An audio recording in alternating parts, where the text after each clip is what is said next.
Have you been minding your own business in a park recently when la la la la la la la? Where did you get that from?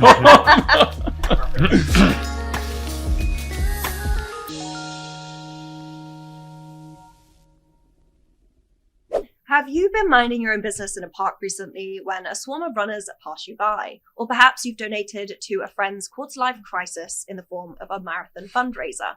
Or maybe you've been lacing up your running shoes yourself. Today on The Dotcast, we're going to be talking about something that feels inescapable at the moment, the rise of running and running clubs. I'm joined by our regular co-host. I don't like regular, it's a bit demeaning. It's all provisional, isn't it? It's kind of a probationary thing. I'm joined by our famous co-host, Chris Beer, and a very special guest, Matt Bagwell, who is the editorial lead at Eventbrite. Matt, welcome to the pod. It's great to have you. Thank you for having me. Nice to be here. Great. So before we dive in, I want to just get everyone's take on their experience with running. I personally have a love-hate relationship with it. I first signed up to my first half marathon whilst isolating with COVID on Christmas Day. And the only thing on TV was World's Strongest Man. And I was watching these people lift like 400 kg weights. And I was like, I want to achieve something with my body. So I signed up to a half marathon in Bristol then and there. Naively didn't train, thought, how hard could 13 miles be? How wrong I was. And I'm still recovering from a knee injury. And that was about 4 years ago. What about you, Matt? Yeah, I was one of those people that took up running really during lockdown. You know, gyms were shut, couldn't really see and socialize with people. So yeah, took to my local park regularly, but obviously it was a very solitary experience. So since the gyms have reopened and so on, and I bought a lot of gym equipment during lockdown as well. So I do a lot of workouts at home as well. But yeah, I'm the same. I wasn't a massive fan of it just because of the fact it was so, solitary basically. Yeah. But yeah, it's I'm kind of similar to you. It's a bit of a love-hate relationship. Yeah, exactly. I feel like you're a seasoned runner. You're going to put us to shame. Well, I mean, I feel I've got to ask, did you assume that the World's Strongest Man contestants had done any training, or they just rocked up and picked up heavy things? No, I've been running for a while. I started running when I was at uni, so it would have been 13 years ago now. Yeah. And apart from, injuries that have cropped up at various points, I've been doing it ever since. So yeah, I feel I've got an interesting perspective, as much as one person can have, on how it's changed in the last few years and various things in terms of the equipment and the gear around the sport. But, for me, personally, it's been quite exciting to see more people get into it. Yeah. Like, even before COVID, it could often be quite solitary and wasn't as social as I think it is now. Yeah, 100%. And we'll come on to all of that. I think the shift from solitary to more of a group activity is definitely on the cards to talk about. But Matt, before we really dig into what the data is saying, just give us a little bit of an intro about you and what you do at Eventbrite. Yeah, sure. So I'm the editorial lead at Eventbrite. For those that don't know Eventbrite, it's a global events marketplace. We're in about 180 countries, something like that. And it's a two-sided marketplace. So if you're an event organizer, you can advertise, promote, sell tickets to your event on our marketplace. And if you're an event goer, you can buy tickets to those events basically. But just to give you an idea of the scale, last year we hosted 5 million events. Wow. That's about 300 million tickets sold. So yeah, we're big. Yeah. It's big. Fair enough. Put it simply. So I want to set the scene a little bit with some pop culture chat. So I have been seeing a ton of stuff on TikTok around the rise of running. And there's a running joke, pun intended, around why people are doing it more. And, there's so much on TikTok shop of here's the latest running vest. And here are these little water bottles you can get. Here are these cool running socks. And, there are certain TikTokers that have really risen to fame for running every single day. And you follow their journey doing this. And it's just a crazy amount of kind of chat around running. And there is also everyone's been trying to ask, why are people running more? What's happening? And there's one TikTok in particular that stitches that question and basically says, because it's the only free thing left to do, which I think is pretty accurate. Although if you get into all the gear, it can be pretty expensive. So it can be free. It can be very expensive too. So let's just kind of dig into the data. Chris, what is GWI data saying about this running trend? Do we have any stats to say that it definitely is actually happening beyond the realms of TikTok? Yeah. So in the UK, at least, there does seem to be an appreciable year-on-year increase. It's 27% more recreational runners this year compared to last year. In the UK. Yeah. And I think we should stress that is year-on-year, right? Because I think sometimes when you see this stuff come out about, you might say the idea, well, it's just because summer, right? It's warmer, more people get out there. But of course, we're comparing like with like. Yeah. So I think, more runners this year than next year. And because it's, a trend we're observing over 1 year, I think there's an element still quite provisional. You want to see if this is a lasting trend. But there's other, I think, data points we can point to that show, okay, maybe there's something to this. So, for example, London Marathon has a record number of applicants for the event next year.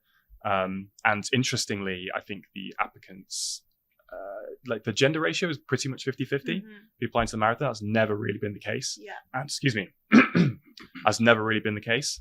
And we'll touch on this a bit later, but I think the growth of women in running particularly is a big part of this.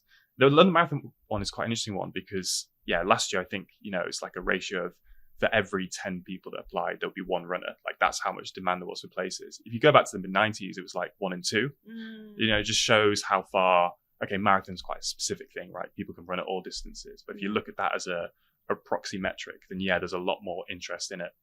Yeah. And I'm curious to know, Matt, what sort of metrics, numbers you guys are seeing around run clubs that might shed some light on what's going on. Yeah, I mean, at Eventbrite, we've just seen like significant growth in like run clubs particularly over the past year. There's been more than 2,000 run club events hosted in the UK on Eventbrite this year. Wow. And just to put that into context, last year, twice as many people in the UK went to a run club than the year before. That's like up 125% in the UK. Wow. So there is a huge appetite for these events, and we're just seeing a massive variety of types of run clubs that are happening as well. So there's a lot of appetite for it. Yeah, fascinating.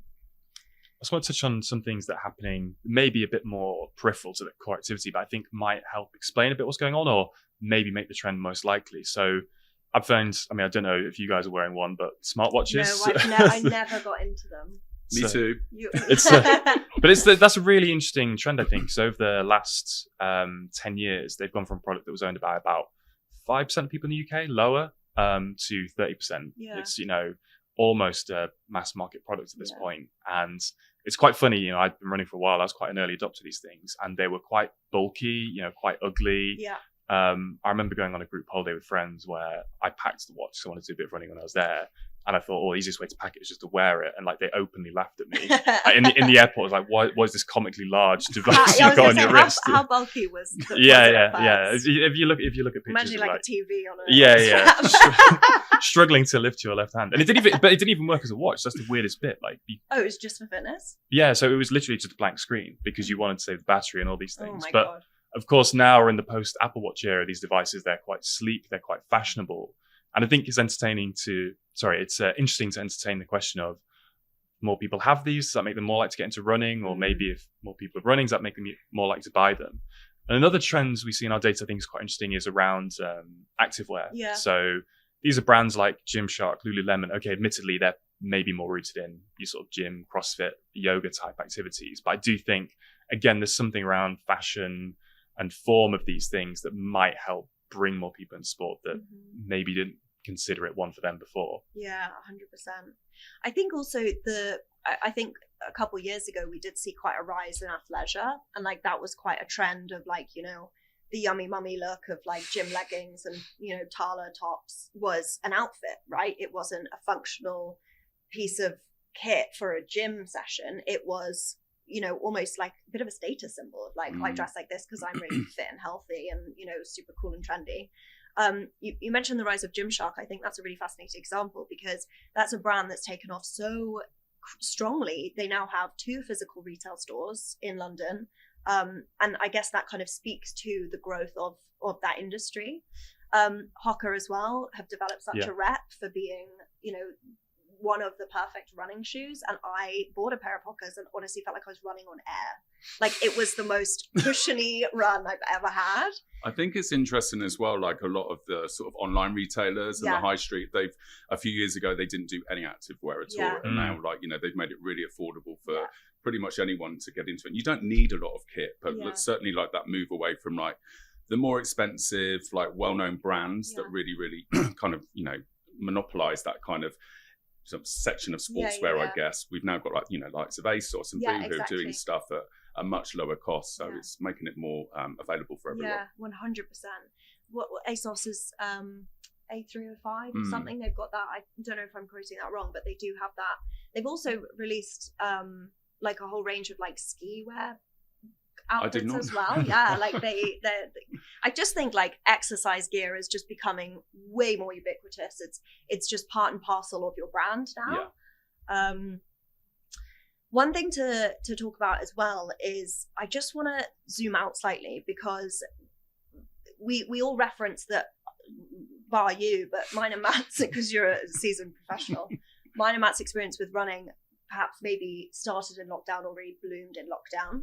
So I just want to zoom out slightly and talk about, beyond I'm getting my hour of mandated physical activity, how does the running trend compare now, right? So Matt, you were saying it was a very siloed activity. You did it alone because legally you were not allowed to do it with other people.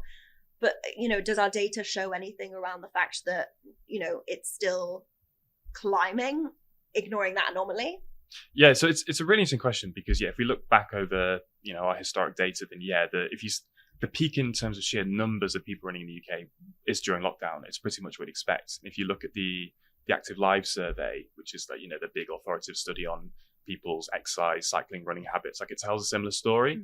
But they, as with us, have noticed a slight bump up again in runners after it had this sort of post-pandemic decline. But I think, again, it's the different context I think is so interesting here, Matt, because, again, as you mentioned, it was a solitary activity. There weren't reasons for people to get together behind it. So maybe there's something in these intersecting trends of, okay, people getting into running again, maybe for other reasons, maybe social media inspired, but now they're doing it as a collective experience, whereas before it was a different story. So I'd be curious to know what you guys have seen over the last few years. I think at Eventbrite, what we're seeing is that there's this real desire for like in IRL connections, basically. There's a loneliness epidemic, and people want to go out and actually meet people in real life, get away from their screens. And I think this kind of massive spike in run clubs is really sort of like reflects that, basically. Like I said, it was a solitary experience that I had and so many people did during lockdown. And our latest trends report really reflects that as well, that people are, really want experiences over things and really connect with other people. And I think the number of run clubs that have sprung up, and, there's something for everyone really in run club. They're not just straight run clubs. There's themed run clubs, there's women only run clubs, there's LGBTI run clubs. So I think it's the kind of great equalizer, really. Most of them are free as well, which I think is really important, right? You don't need a lot of kit, they're free, and people are connecting and meeting like-minded people, and have shared interests and hobbies through them. 100%. It just reminded me, like, I didn't realize that pretty much every park has a park run. And, like in the UK, I don't know if it's a London thing or if it's you're based in Brighton, maybe the same there, but I didn't realize that you could just rock up to Clapham Common at 9 a.m. or 9:30 on Saturday and run with thousands of people. Like, I could not believe at my first park run how many people actually got out of bed to come and do this all together. And it's just a 5K. I say I was dying, but it's a 5K that was it was just the most life-affirming thing. And seeing all these people, no matter how slow, no matter how fast, I was being overtaken a few times, but it was just so incredible. I was like, wow, this is a community. This is like, we all come from different walks of life, but there are all these people that are here just to do this one thing. Yeah. So it's just so lovely. I think it's that thing as well about just like getting off your screens, getting off your phone. It's one of the few things that you can actually do. I don't know if you tried being on your phone whilst running. Impossible. It's pretty much impossible. So even changing a song is stressful. Exactly. So it is one of those things that like we're just getting off our screens, getting outdoors, meeting like-minded people, and having that sense of community, which I think really is pulling a lot of people into it. Yeah, 100%. So just to take it back to the brands conversation, I mean, I know it's a difficult question to answer to an extent, but we're obviously seeing this shift in consumer behavior. Is there a way, if at all, that brands can kind of capitalize on that or support that momentum? And I don't just mean like, running shoes or anything. Like how else can they support that shift? Yeah, it's interesting. I think that the one thing I mentioned at the top as well, just my own experience, is when you go to races, I'm sure you found the same emotions, feelings when you do a parkrun half marathon. You obviously get a lot of freebies, like you're exposed to a lot of branded messaging, and I think you're way more receptive to it than you will be anytime, just because the adrenaline's pumping, like endorphins are going, oh my god, give me this stuff, give me these samples, give me this food. I love you guys. Different to like getting out of the tube on a Monday morning, someone handing you a tote bag. I'm like, I don't want that. But finishing a half marathon, I'm like, give me more.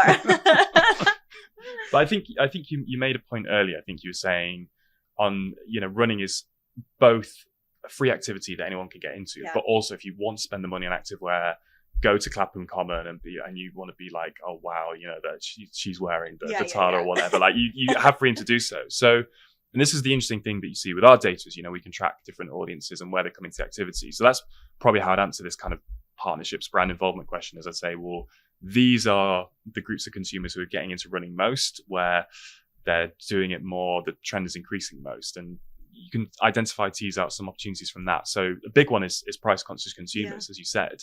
And I think we should probably infer from that cost of living, everything that's happened in the last few years, people have come to it for that reason. Again, you were sort of making a point about COVID. People come to running because the gyms are closed. There might be something in the last few years was like, well, I don't want to pay a monthly membership anymore. I'd rather just if I'm going to be fit, I'd rather just get my running shoes on. Another interesting one that I mentioned before is women, as female runners. When we get into sport, I mean, if you look at running history, it's fascinating. Women couldn't compete in marathons at the same level as men until really quite relatively recently. And as a sport, I don't think it's always been that welcoming to female runners in the past. I think it's very different now. And I'm very keen to get your perspective on this because you've obviously experienced it yourself, to understand a bit more about why that might be. I mean, I'll offer one thing just because I've got a few female friends and family members who are into it. And the one thing they have said to me is, back in the day, there's that old quote about, women's clothing, women's gear is like pink it and shrink it, right? And it's just not very good quality. It's like a lesser version of men's clothing, basically. Whereas now there does seem to be a bit more of an improvement. But I'd love to know what reasons you've identified. Yeah, I mean, there's a couple things. We talked about tech earlier, and we also talked about that sense of community. I think the world can be a pretty dangerous place for women. And, I have definitely started to see a lot more women running in groups or even in twos, and not necessarily with other women, but like with, boyfriends or people they live with, And I think because there's been that element of social contagion where more people are running, there's more people for women to run with, if that makes sense. And so there's a greater pool of people that you can text, be like, could we go for a run? And then an additional layer on top of that, we talked about smartwatches and devices.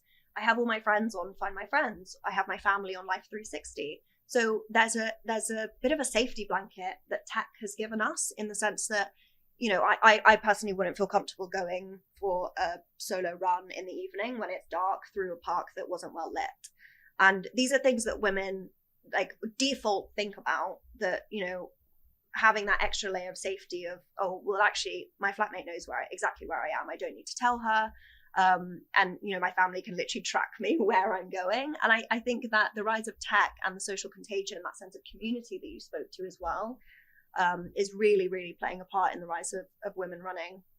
The other thing I know we've spoken about before is the kind of like the really niche running clubs that you've started to see. So I think in our data, we've seen that actually people who drink regularly are some of the keenest audiences of running. Have I got that right? Yeah. I mean, I'm trying to think what the race is called. I think it's the Big Half. It actually goes by my flat in South London. Like, you go to the pubs in Greenwich after that. I mean, like, people they're rewarding themselves after months and months of training alone in the dark. Well, not necessarily alone, in the dark.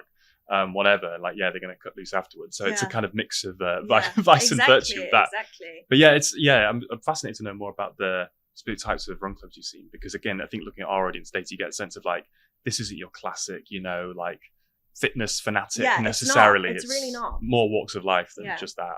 Yeah, I mean, there's a drinking one, isn't there? So many of these run clubs involve drinking, which I think maybe that's just the British thing. It's appealing to my runners. I don't know, but on Eventbrite, like I said earlier, there's literally a run club for everyone. A lot of them do involve booze, but not all of them. I mean, there's like, you can go for a run and then you can do like a DJ workshop at the end of it, or there's a run and cinema club. So like, you do a run and then you all sit down and watch a film together. It's a really long break between the run. Yeah, but the run and brunch, the run and pub crawls, we just had Halloween. We had like, quite a few run clubs where everyone dressed up in Halloween costume, did a run, and there was a pub crawl element involved in that as well.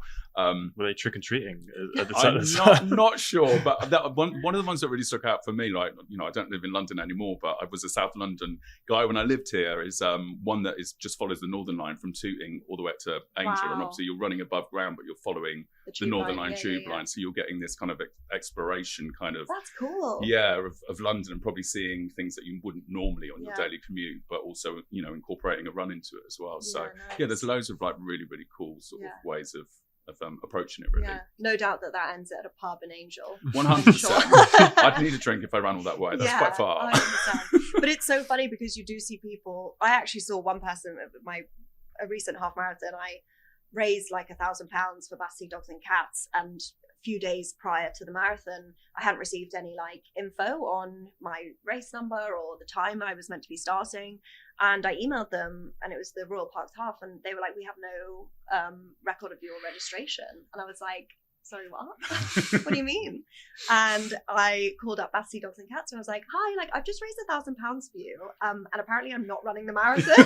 And he was like, "There's actually nothing I can do." So I had to go back to everyone who donated, being like, "Really sorry." So Battersea were really helpful, and they basically said, "What you can do is run 5 laps of Battersea Park."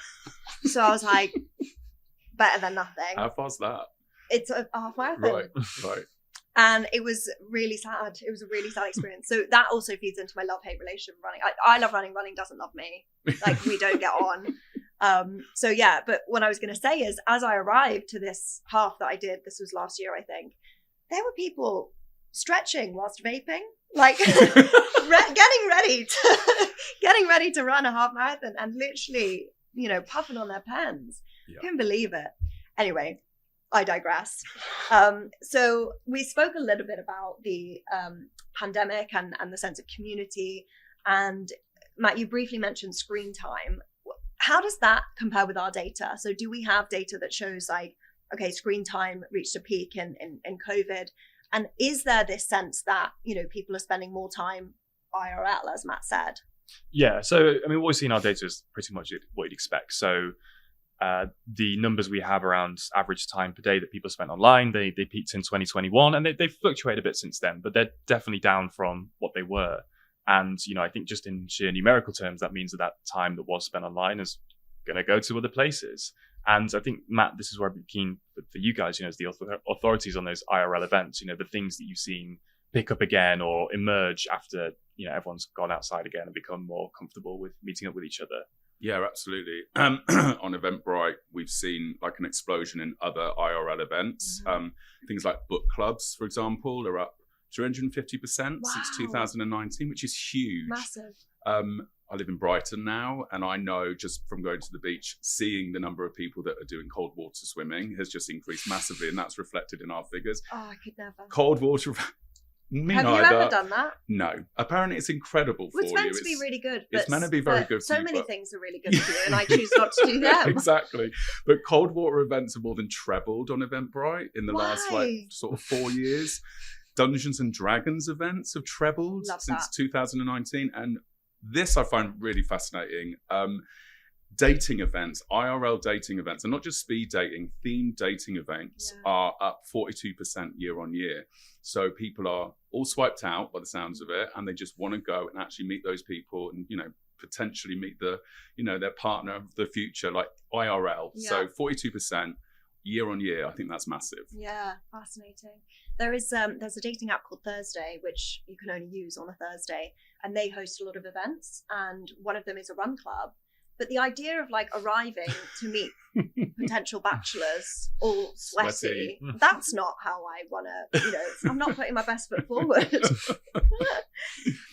Okay, so just to wrap up a little bit, is there anything either of you want to kind of talk about that we haven't touched on? Any key themes of running, or, anything that you want to wrap up with? Matt, do you want to go first? I'd just say that, don't knock it until you've tried it, really. Like running clubs, like you might not think there's a running club for you, but honestly, look at Eventbrite and I can assure you there'll definitely be one for you. There's like, as we've already talked about, you know, like you go for a run, you can have a drink at the end of it, you can have brunch at the end of it, you can learn how to DJ at the end of it. So check out Eventbrite and yeah, I think there'll be a run club for you. There's something for you. I'm going to check it out. I've never played Dungeons and Dragons, but I might actually just like rock up to one of those events and go in as a spy, like see what it's like. Chris? I think I'd probably reiterate that, you know, to an extent, the trend is still provisional. It's one of those things, it might be a lasting thing that increases over the next few years. It might be one of those, it's kind of here for, you know, year 2, 3, and we look back and think, oh yeah, that was the time we all did running before we kind of moved on to something else. But I think even within that, there are lasting and meaningful trends around women and running and how they get included that perhaps, even if the population activity isn't quite sustained, I think there's interesting trends happening there. I think as well, I mean, the other thing I didn't even mention that we see in our audience data is big overlap in runners and people go on holiday regularly. And it's something I've always found quite interesting is the idea of a travel package that's geared towards you go here and run in a, you know, beautiful place. It just, you sort of look at our audience data and think, oh yeah, it does make perfect sense. It's a chance to, you talk about exploring the Northern Line. I'm sure that has its charms, but I guess you could go and do it on the Côte d'Azur or anywhere in the world. So yeah, those are the main things I'd underline, I think. Fantastic. Well, Matt, it was so good to have you on the podcast. Thank you so much for being our first special guest. What an honor. Thank you. That's all we have time for today. If you liked the content, obviously, please like and subscribe and hit the bell. You can also subscribe to the newsletter that all of this lovely data is based on The Dot. Just check it out on gwi.com. Thank you. See you next time. Thank you.